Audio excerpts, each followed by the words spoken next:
नमस्कार दोस्तों, आज हम जानेंगे कि अकेले रहना कैसे सीखे। और आप सभी जानते हैं कि अगर आप अकेले रहना सीख गए तो आप कुछ भी कर सकते हैं। तो चलिए हम एक कहानी के जरिए आपको बताते हैं कि अकेले कैसे रहा जा सकता है और आप क्यों अकेला चाहिए।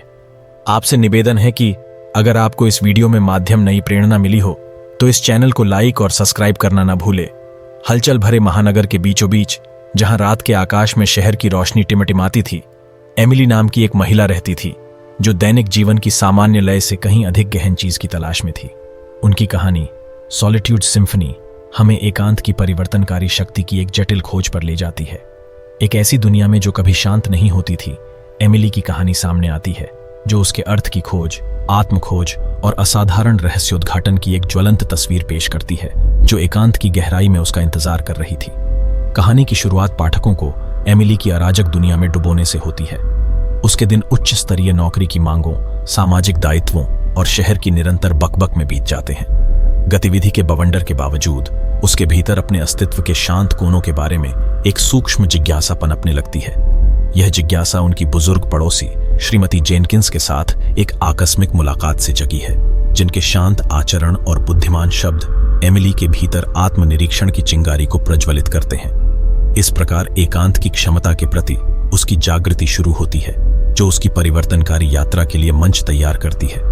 अपने चेहरे पर दृढ़ संकल्प के साथ एमिली एक साहसिक कदम उठाती है। वह अपनी कठिन नौकरी से विश्राम लेने का फैसला करती है और एक देहाती ग्रामीण झोपड़ी में चली जाती है।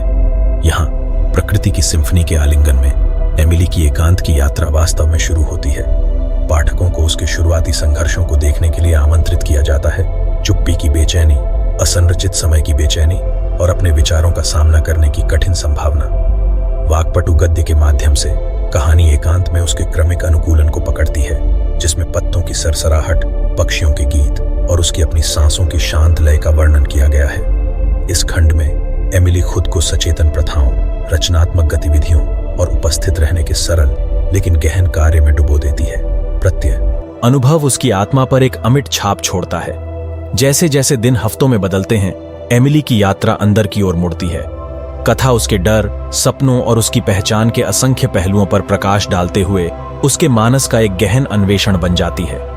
आत्मनिरीक्षण के क्षणों और अप्रत्याशित गुरुओं के साथ मुठभेड़ के माध्यम से एक एकांत प्रिय कलाकार, एक बुद्धिमान पुराने लाइब्रेरियन और एक चिंतनशील भिक्षु, एमिली अपने भीतर की छायाओं का सामना करती है। कहानी उसके भावनात्मक विकास का एक सूक्ष्म चित्र पेश करती है। उसकी कमजोरी, आत्मसंदेह और अंततः लचीलेपन के क्षणों को चित्रित करती है। प्रत्येक रहस्योद्घाटन, चाहे आंसुओं के माध्यम से या हंसी के माध्यम से, उसे आत्मखोज की गहराई में आगे बढ़ाता है।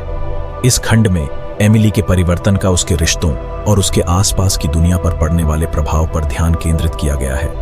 उसकी आत्म जागरूकता और करुणा की नई भावना परिवार, दोस्तों और यहाँ तक कि अजनबियों के साथ उसकी बातचीत के माध्यम से गूंजती है।